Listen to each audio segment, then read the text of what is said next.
Northern Light Spiritual Center. We are a community of people dedicated to using spiritual and practical principles to create lives we want to live. Northern Light Spiritual Center offers practical and spiritual tools to make positive changes in our lives. And I realize I don't have my guitar with me, so wait a second while I grab it. For our opening song, which is In This Very Room. Please join in if you would like.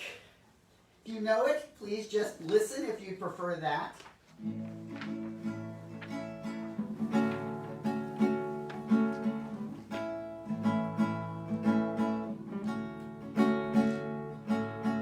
In this very room, there's quite enough love for all the world.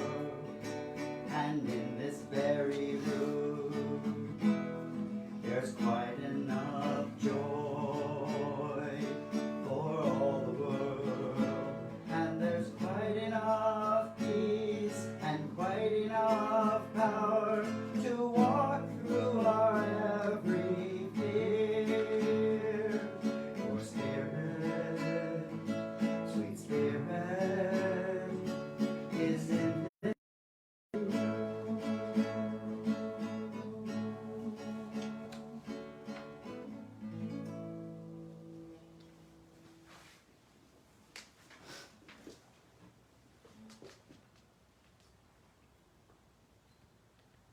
Okay, for the meditation today, I'm trying to find where I'm going here.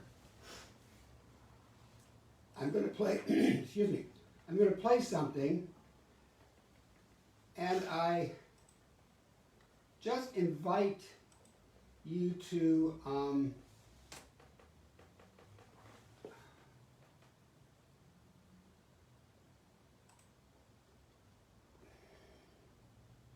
if I can get to where I'm going. Sorry about that. To invite you to just to listen with an open mind, and remember the science of mind teaching of the Christ consciousness, that when you hear the person speak of the Jesus of the Bible, just remember that the science of mind teaches the Christ consciousness are a place for the divine to show up.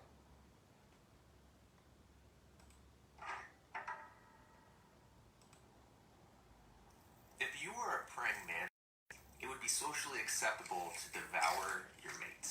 And if you're a honey badger, you have no regard for other animals. You don't care. If you're a panda with twins, it's normal to abandon one to take care of the other. But if humans do any of these things, we would call it wrong, unfair, or unjust. Yeah, why is that? Why do humans care so much about justice? Well, the Bible has a fascinating response to that question. On page 1, humans are set apart from all other creatures as the image of God. Yeah, God's representatives who rule the world by his definition of good and evil. And this identity, it's the bedrock of the Bible's view of justice. All humans are equal before God and have the right to be treated with dignity and fairness no matter who you are. And that would be nice if we all did that. But we know how the world really works. And the Bible addresses that too. It shows how we are constantly redefining good and evil to our own advantage at the expense of others. Yeah, self-preservation. And the weaker someone is, the easier it is to take advantage of them. And so in the biblical story, we see this happening on a personal level, but also and then in communities, civilizations that create injustice, especially towards the vulnerable. But the story doesn't end there. Out of this whole mess, God chose a man named Abraham to start a new kind of family. Specifically, Abraham was to teach his family to keep the way of the Lord by doing righteousness and justice. Yeah, doing righteousness, that's a Bible word I don't really use, but what comes to mind is being a good person. But what does that even mean, being good? The biblical Hebrew word for righteousness is tzedakah, and it's more specific. It's an ethical standard that refers to right relationships between people. It's about treating others as the image of God, with the God-given dignity they deserve. And this word justice, it's the Hebrew word mishpat. It can refer to retributive justice. Like if I steal something, I pay the consequences. Exactly. Yet most often in the Bible, mishpat refers to restorative justice. It means going a step further, actually seeking out vulnerable people who are being taken advantage of and helping them. Yeah, some people call this charity. But mishpat involves way more. It means taking steps to advocate for the vulnerable and changing social structures to prevent injustice. So justice and righteousness are about a radical, selfless way of life. Yeah, and you find this idea all over the Bible. Like here, in the book of Proverbs, what does it mean to bring about just righteousness? Open your mouth for those who can't speak for themselves. And what do these words mean for the prophets, like Jeremiah? Rescue the disadvantaged, and don't tolerate oppression or violence against the immigrant, the orphan, and the widow.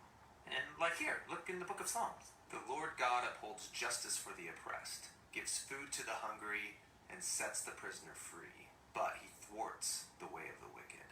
Whoa, he thwarts the wicked? Yeah, in Hebrew, the word wicked is rasha. It means guilty or in the wrong. It refers to someone who mistreats another human, ignoring their dignity as an image of God. So justice and righteousness is a big deal to God. Yes, it's what Abraham's family, the Israelites, were to be all about. They ended up as immigrant slaves, being oppressed unjustly in Egypt. And so God confronted Egypt's evil, declaring them to be rasha, guilty of injustice. And so he rescued Israel. But the tragic irony of the Old Testament story is that these redeemed people went on to commit the same act of the vulnerable. And so God sent prophets who declared Israel guilty. But they weren't the only ones. There's injustice everywhere. Yeah, some people actively perpetrate injustice. Others receive benefits or privileges from unjust social structures they take for granted.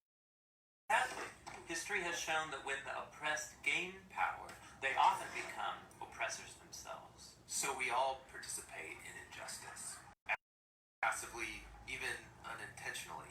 We're all the guilty ones. And so this is the surprising message of the biblical story. God's response to humanity's legacy of injustice is to give us a gift, the life of Jesus. He did righteousness and justice, and yet he died on behalf of the guilty. But then God declared Jesus to be the righteous one when he rose from the dead. And so now Jesus offers his life to the guilty so that they too can be declared righteous before God, not because of anything they've done, but because of what Jesus did for them. The earliest followers of Jesus experienced this righteousness from God, not just as a new status, but as a power that changed their lives and compelled them to act in surprising new ways. Yeah, if God declared someone righteous when they didn't deserve it, the only reasonable response is to go and seek righteousness and justice for others. This is a radical way of life, and it's not always convenient or easy. It's courageously making other people's problems my problems. This is what Jesus meant by loving your neighbor as yourself. It's about a lifetime commitment fueled by the words of the ancient prophet Mykal. God has told you, humans, what is good, and what the Lord requires of you is to do justice, to love mercy, and to walk humbly with your God.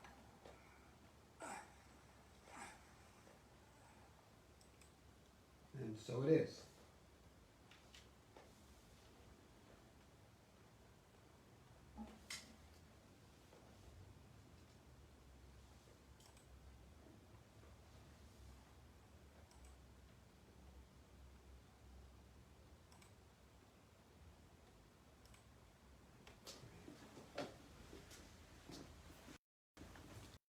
Please join me for this month's affirmation song.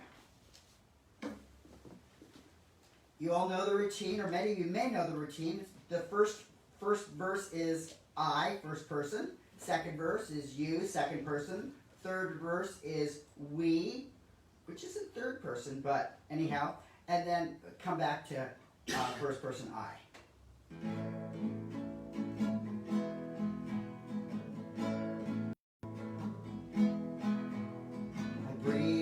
Black Lives Matter. I breathe out Black Lives Matter. In heart, Black Lives Matter. In my mind, Black lives matter. In my soul, Black lives matter. In my soul, Black lives matter. What do I say? What do I do? What do I hold and carry as true? Black lives matter. You breathe in, Black lives matter. You breathe out, Black lives matter. In your heart, Black lives matter. In your mind, Black lives matter. In your heart, Black lives matter. In your soul, Black lives matter. What do you say? What do you do? What do you hold and carry as true? Black lives matter. We breathe in, Black lives matter. We breathe out, Black lives matter. In our heart, Black lives matter. In our mind, Black lives matter. In our heart, Black lives matter. In our soul, Black lives matter. What do I say? What do we do? What do we hold and carry as true? Black lives matter. And back to I.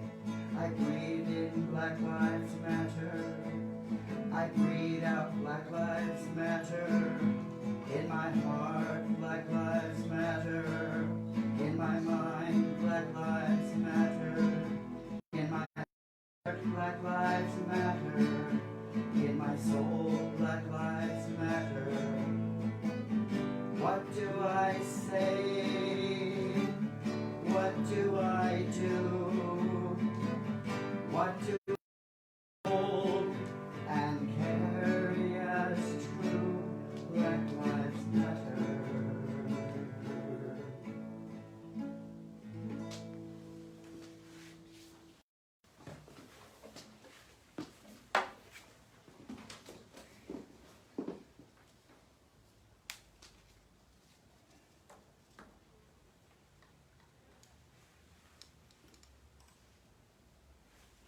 And our reading today comes from an article or a letter by Reverend Brian Akers. And it's called A Love Letter of Racial Justice. As a faith leader, I believe that there is one principle that binds us all together, and that principle is love. I believe now, especially now, that love is still the answer. White supremacy has been sown into the very soil of America from its inception, filled with blood, sweat, and tears of Africans forcibly brought to this and sold into chattel slavery. Our nation's atrocities have seeped their way into the very groundwater that we have used to nourish our systems, our institutions, and our culture. Its influence runs so deep that over time, white America has forgotten and even willingly hidden the fact that our roots have been drawing from this unholy wellspring of violence and injustice all along.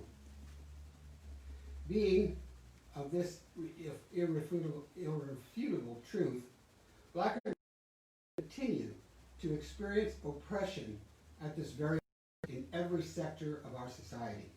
Their education, their health, their prosperity, their freedom, and their lives are threatened every day by the pestilence of racism. And yet, their strength, their grace, their humanity, and their love has blessed our nation with a seemingly bottomless geyser of fresh, creative, and intellectual brilliance. They shower the nation with their love in the face of these truths, and that love has gone unrequited way too long. In these times, we have been blessed with a sacred opportunity, the clarity to see the communities, the theft of black culture, and the blatant disregard of the value of black lives has risen to the surface for all to see. Our advancements in technology and communication make these facts starker and more blatantly obvious than ever before. Our debt to black America, and I believe now is the time to settle these horrific accounts. For too long, the yoke of this burden has been unjustly placed on the backs and hearts of black Americans. And they have bore the burden with power and pride unceasingly. It is time for white America to come forward with great haste to take on the burden of mantling the influence of this wretched disease called racism, from which they continue to benefit. White America has not taken the sacred time of reflection to learn and teach the true nature of their exploitations to one another and be held accountable to the advantages these horrors have afforded them. White American hearts have been hardened to avoid this imperative work for reasons too numerous and often too insidious to count. The time has come for white America to do the painful and necessary work of addressing the chasm of injustice that has swelled in the darkness of our ignorance. Love is the answer. Today, I call for the greatest expression of love that this nation has ever had an opportunity to embody. The willingness to accept responsibility for these truths, the commitment to making investments of every nature in the black communities, and the willingness to be held accountable to produce these demonstrable fruits of labor. Love of self invites us to know that white Americans need not admonish or punish themselves, though they must see the inherent shame for failing to address them will continue to create, and that their silence allows to prosper. Love of one another compels us to serve those who have been harmed by this injustice and gives us the strength to take action beyond sentiment and lament. It calls us to share those who contribute or to continue to suppress and disenfranchise by the framework of our history. Love of humanity compels us to expand our worldview, and recognize the potential we unleash when we honor our interdependence and collaborate for a greater good of all people. Love of spirit reminds us of the divinity which has been placed within each of us from our inception and unites us in oneness. It gives us strength when we are weary, and it lifts our heads when we are discouraged by the magnitude of the task at hand. Yes, I believe love is still the answer. Let us show up in this moment and allow our love to fill the streets with cries for justice. Let us unite in peaceful and powerful demonstrations of the collective power that love affords us when we amplify the voices of those who have been muted for too long. Let us be together in our grief and our celebration. Let us persist until we can safely say that our children will be taught the unabated truth, and that our systems, our society, and our culture has transformed. Let us make racial justice as racial equality or equity for black lives our highest priority, so that we may learn the lessons needed to help us heal all forms of injustice that still plague our nation. and let love call us to begin right now. And again, that was by Reverend Brian Akers. And so it is. So it is. Now I have to do your song.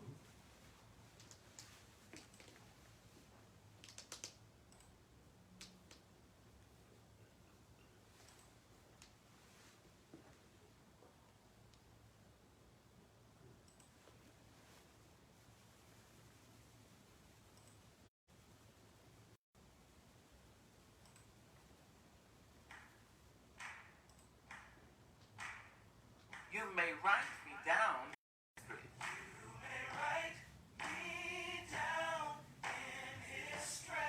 With your bitter, twisted lies.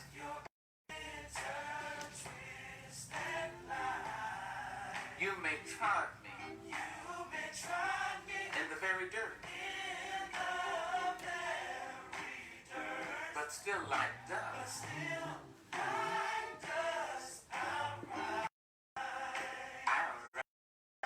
Does my passion upset you?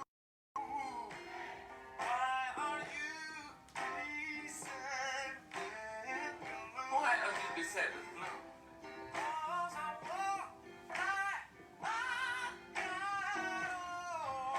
wells. I'm thinking I'm living wrong. Just like the moon. Just like the moon. And like suns. With a certainty of time. Just like hope. Springing high.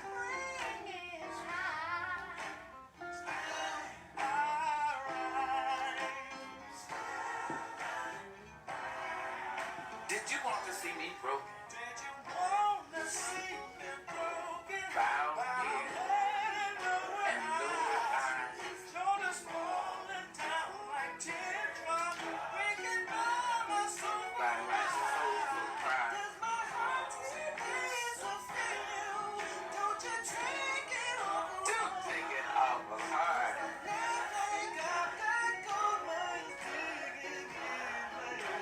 You may shoot me with your words. You may cut me with your eyes. You may kill me with your hatefulness.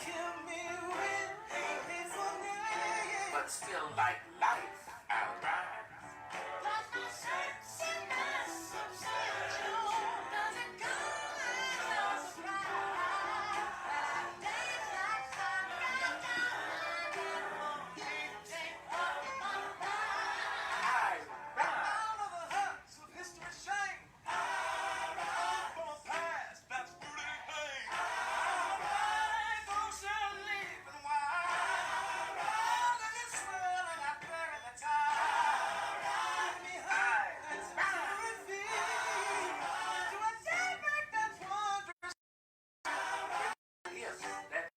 Ancestors came. I am the hope and the dream of the slave.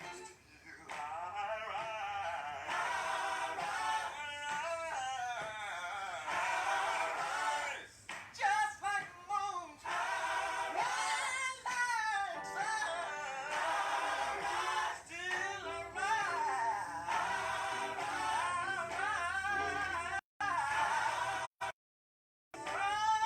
keep me down.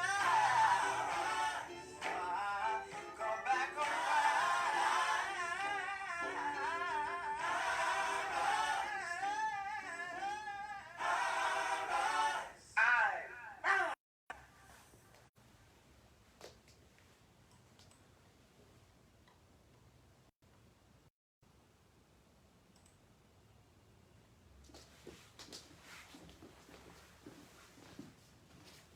You may recognize that based on the poem I Rise by Maya Angelou. And I wanted to use that as the foundation for today's talk. The talk today is around intention. This month, the theme is mindful mavericks. And Mykal started it last week, kind of explaining that mavericks are people who think differently. It's people who are able to move out into the world differently. And this week's invitation is how to use intention as the light that guides us in our maverick ways.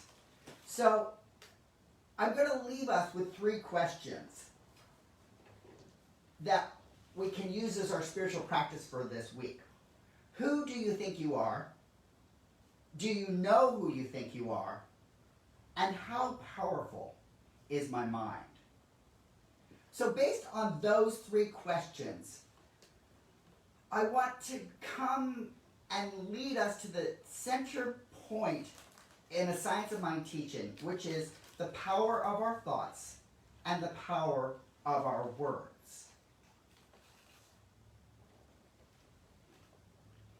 At this time, when there are so many demonstrations going on, when people have been locked down in their homes, it can be easy to feel less powerful. It can be easy to feel trapped, or easy to feel that the world is against us. Leaning into that notion of the power of our words and the power of our thoughts can unhook us from that sense of powerlessness. Now, one of the things that I want to do to explain that is that there's a very basic way that human beings think, and a very basic way that human beings behave. I'm going to try an exercise with us all, and answer out loud at home, because if you were here in the center, I would have you answering out loud. So I want you to think of the opposite of each of these words. Black and... Come on. White. Okay. Man and... Woman. Tall and... Short. Big and... Little. Young and... Old. Kind and...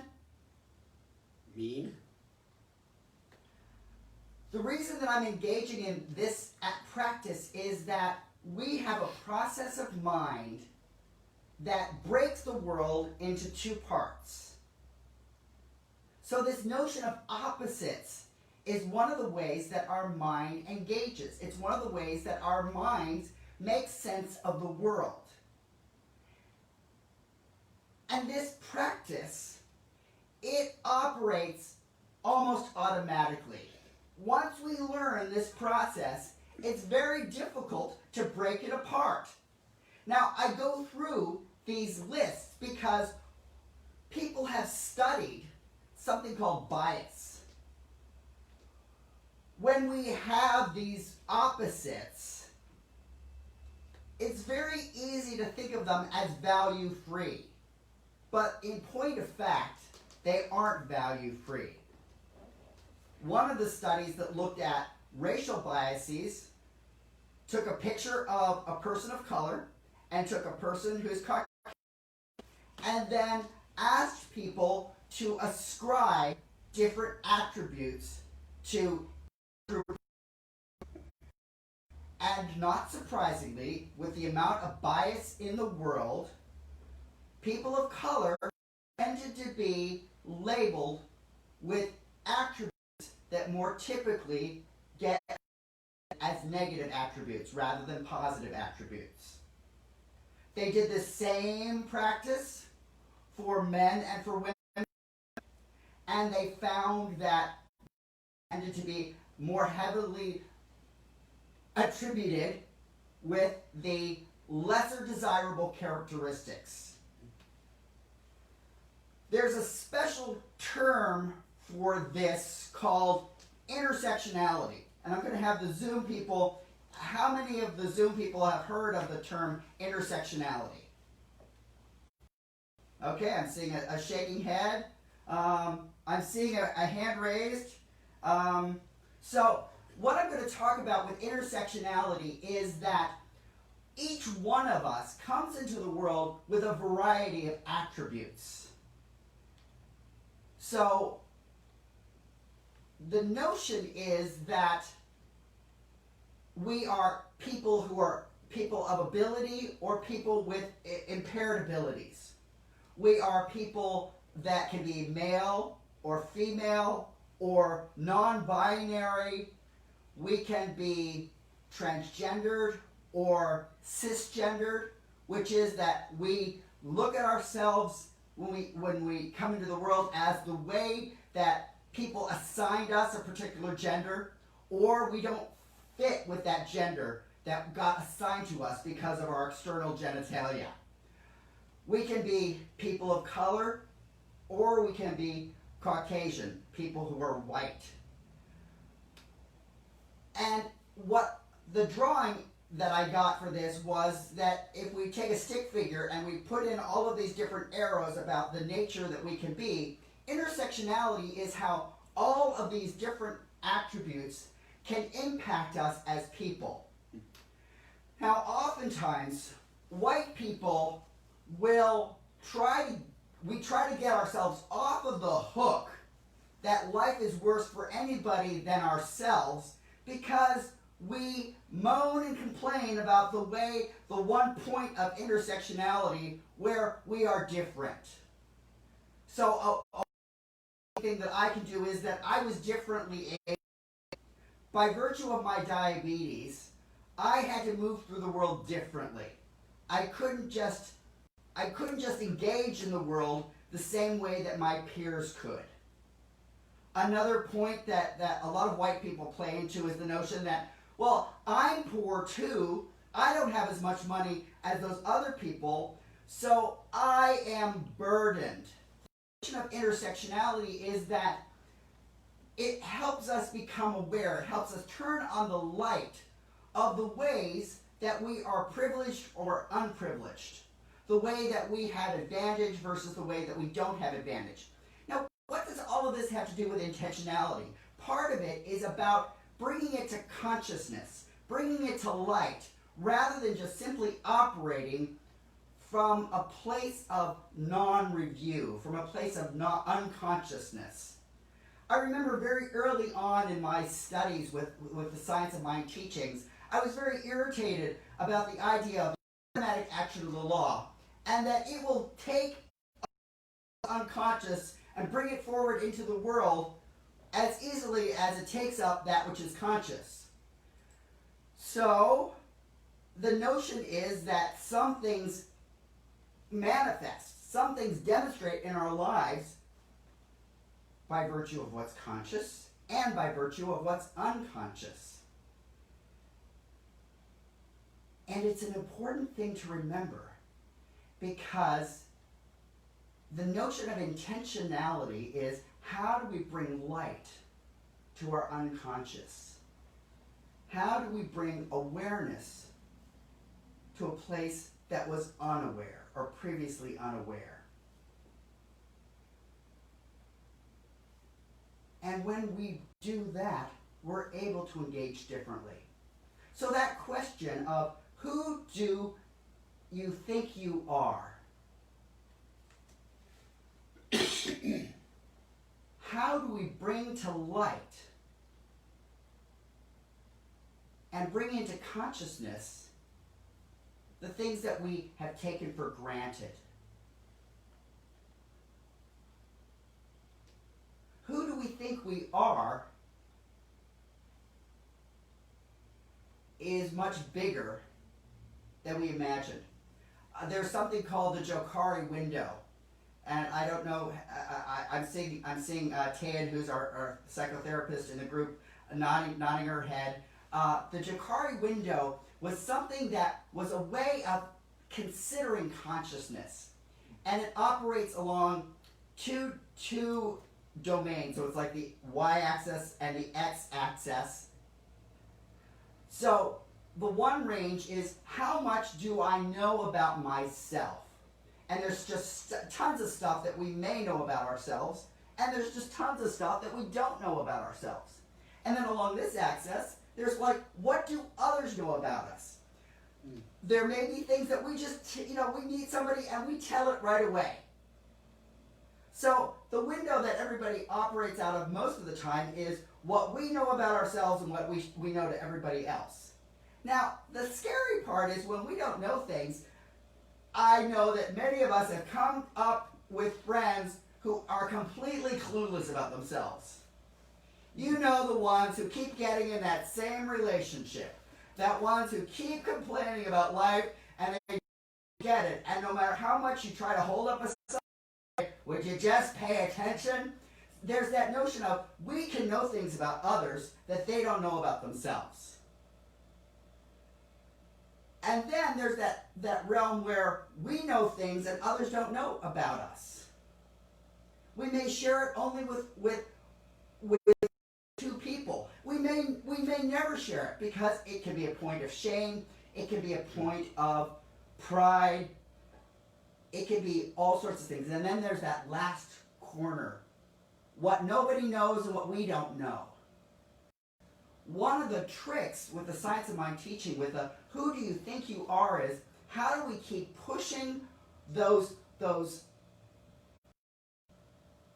axis? How do we keep pushing it so that more and more is known? And as we push it, how do we make ourselves more open? Now, the definition of a demonstration is the degree to which we embody our thoughts, our words, our beliefs. That's the Science of Mind position for demonstration. But I also want to throw in the notion that we have been in a world that has been demonstrating about Black Lives Matter. I mean, Bellingham, Washington, not exactly New York City, but Bellingham, Washington. Places in Idaho, Boise, Idaho. There was one where there was a Black Lives Matter march and one person showed up, but that one person did show up. These demonstrations are not happening just in the United States. They're happening in Europe. They're happening in Asia. They're happening in Africa. They're happening all over the world. It seems like we have finally hit a critical mass. One of the pieces about the demonstrations are people's attitude about the demonstrations. There were tons of demonstrations in the 60s. I saw a thing this week where, they were called the love-ins or the love fests. But when you actually look at what was happening, there was a lot that was not particularly loving.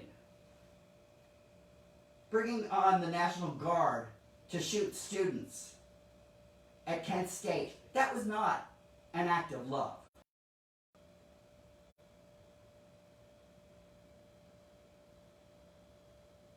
But the notion that demonstrations have finally hit a point where the approval rating on the demonstrations and on the demonstrators has shifted. Maybe this is a time where intentions are more clearly understood. I know I've talked before about my irritation with certain friends who, when I would say Black Lives Matter, they would go, but all lives matter. You know the people. You know that you try to guide them through, to walk them through why this is an important frame of mind. And they still come back to the all lives matter. And I would say that part of that is a clear example of how to take up action. Because the notion with intersectionality that I talked about earlier is that sometimes we get fixated and we can't open ourselves to listen to anybody else's position. So when it's that insistence that all lives matter, there is just this inability to open up to any other source of suffering beyond the source of suffering that that person has experienced individually. With intersectionality, we are invited to take a step back, and rather than holding up our own suffering as our raison d'etre, our reason for being, and why we should be loved and why we should be appreciated, but to put the gosh darn sign down and to use that point of suffering, to use that point of disadvantage, that point of not privilege as a doorway to listening, as a doorway to opening ourselves to others.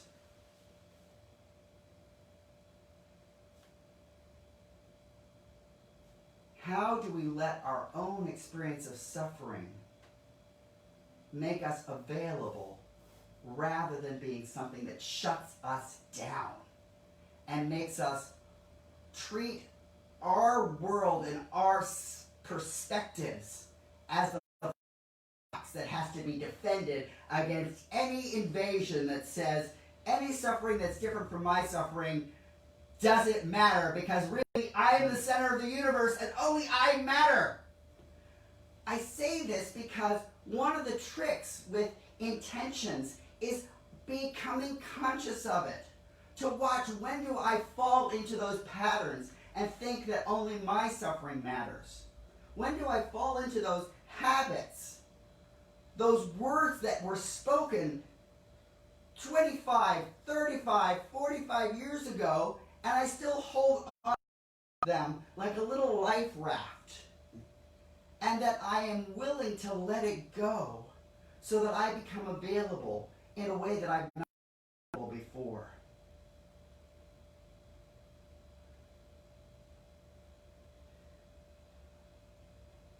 Ernest Holmes taught that there is a power available to all. Ernest Holmes proposed that love is a presence that's available to all.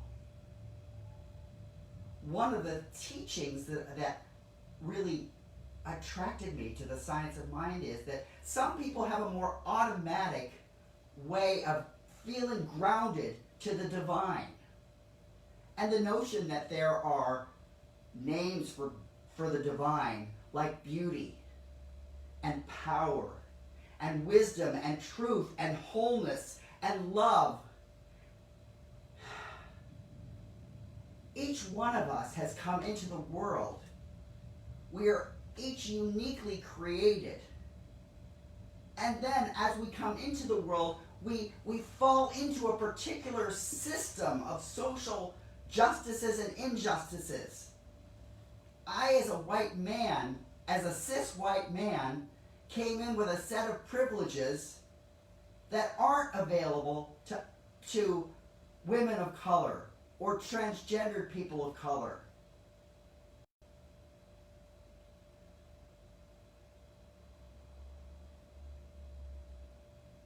It's my opportunity to let others show me where I don't have the full picture.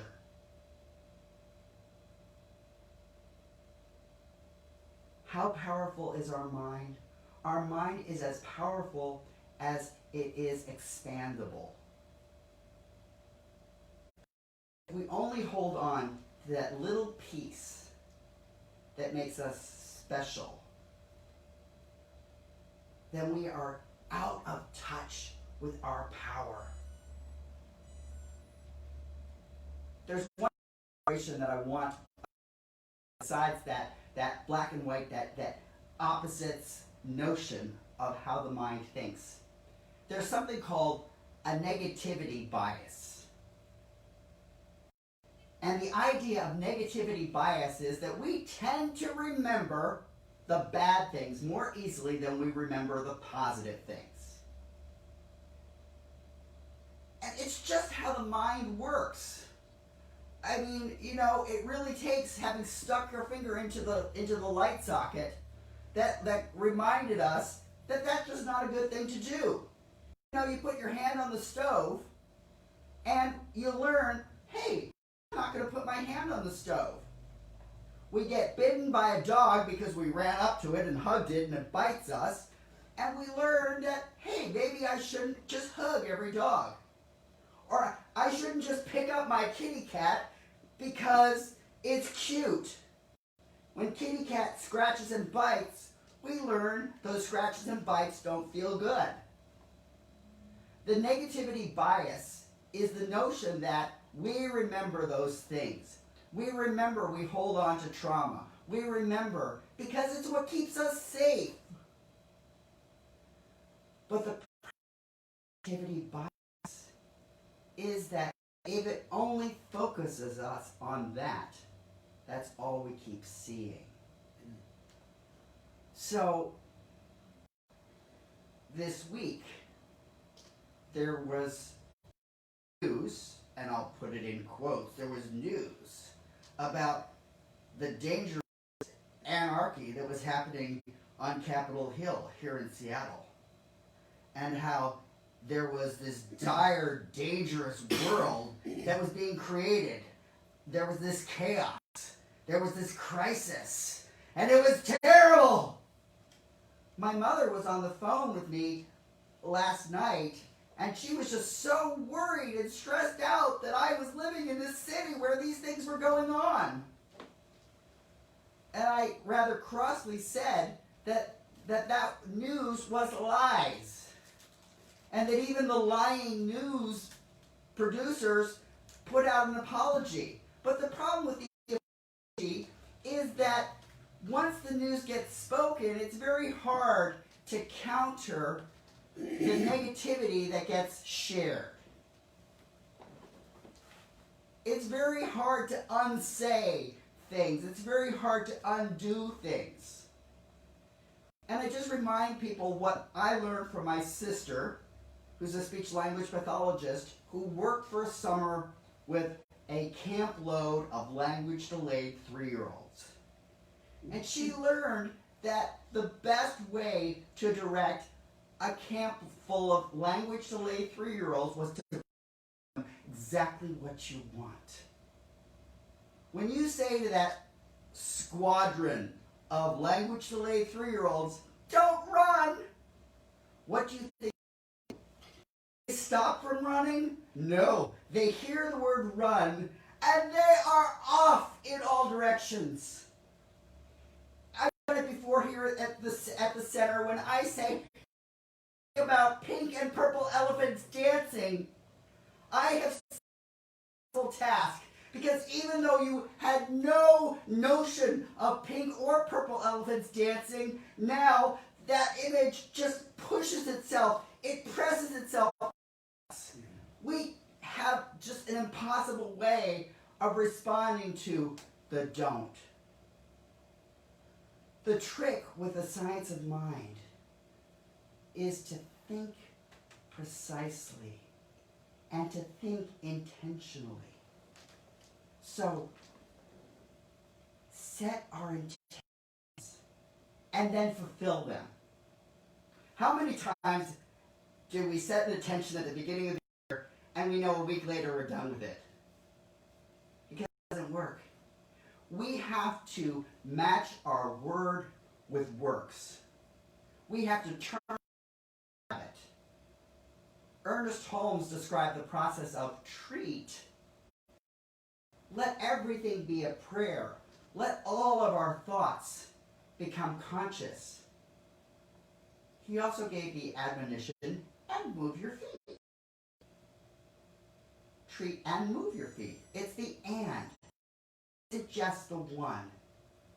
So, the power of our words with the power of our works. And be open to how those works may manifest and show up differently for different people. Because just like I may have a particular affinity to the idea of the divine as love, someone else may have a greater affinity to the idea of the divine as beauty or the divine as truth. So the actions that I take may be different than the actions that my neighbor takes. And rather than judging, well, that actually was kind of lame. Rather than judging, catch ourselves in that judgment. Catch ourselves in that comparison. Catch ourselves in those automatic actions, the way our mind works. And two things I learned, not this last week, but the week before, is the fantastic notion of oops and ouch. Yes, that's right, oops and ouch. Oops is when we catch ourselves making a mistake. When we catch ourselves being too global in something. When I come into a room and say, hey, boys and girls, oops. That boys and girls, that hey, ladies and gentlemen, that automatically leaves out people who don't identify as ladies or gentlemen. And it sets an expectation that everybody has to fit within those parameters. Oops. I said something that wasn't as inclusive as it could be. Whereas, hey everyone, hey friends, hey all of you, it's different. And ouch, when someone says something, ouch is the courageous way of saying, that hurt. When I was a kid, if I had known this ouch, it was not uncommon at the place where I worked, where my dad would readily launch into a Polish joke. The Polak said, I knew that it was an uncomfortable joke, but I didn't have the wherewithal to be able to say, ouch. Why is it Polak as the point of action, or the dumb blonde joke? Ouch is speaking to the truth that things that others say can be harmful and cruel.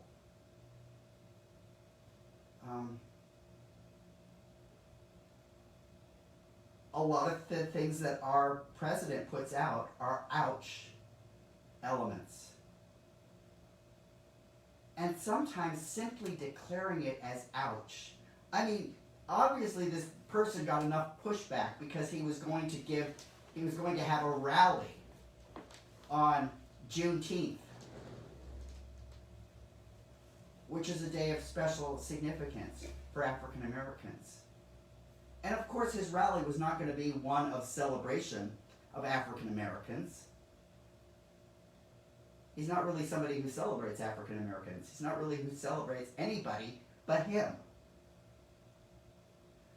Declaring it as ouch is letting people know that what got said hurt. So, remember, the spiritual practices are, who do I think I am?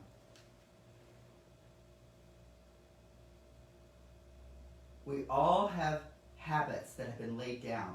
We all have identities that have been established. How do they advance our lives and the lives of others? Do you know who you think you are? If people catch us with ouches, it's new light on who we thought. There's a song in the musical Avenue Q. Everyone's a little bit racist. Everyone's a little bit blind. At first I really loved the song, but after some years I understand that by saying that a person of color is racist is to water down the notion of racism. Racism is a structural, institutionalized practice that has stepped on other people and diminished. So, who do I think I am? Do I know who I think I am? I have to own up to racism. I have to own up that I have been privileged by racism that's in place. And knowing that, I then have to speak to that institution. It's my duty to call it out. And how powerful is my mind?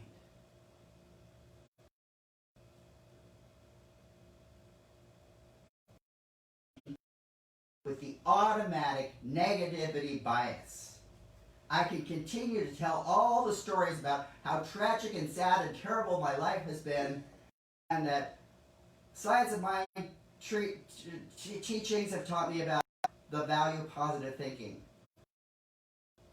The mind is more powerful than that. It isn't just about positive thinking. It's about catching the negative thinking. And it's about holding it in the light and doing something with it rather than just saying, oh, look, there it is. Okay. It's recognizing that it's a moment-by-moment activity. In the same way that forgiveness is a moment-by-moment activity. It's not a checklist that is done. Okay, my status as a racist person is finished. I'm over. I'm cured. I'm fixed.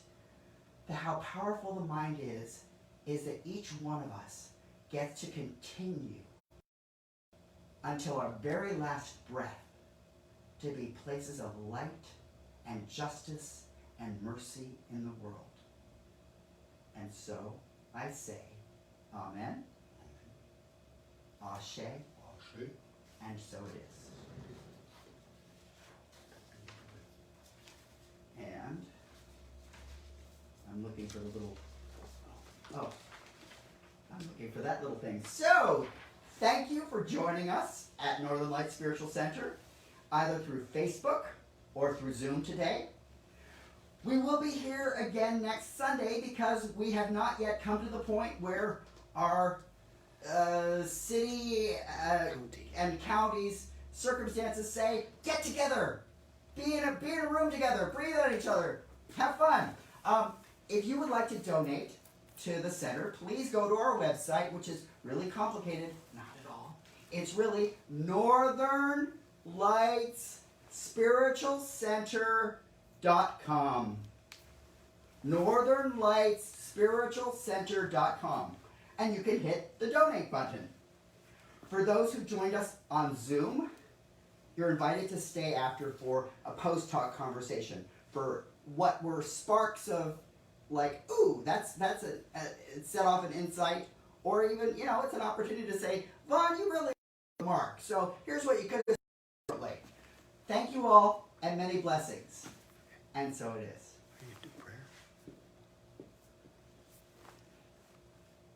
Take a deep breath in and breathe out. I acknowledge that there is a power and a presence. There is a light. There is a beauty. There is love. Or this presence, this light, this beauty is what connects all of creation. There is no place in creation where this light, this power, this presence, this beauty, this truth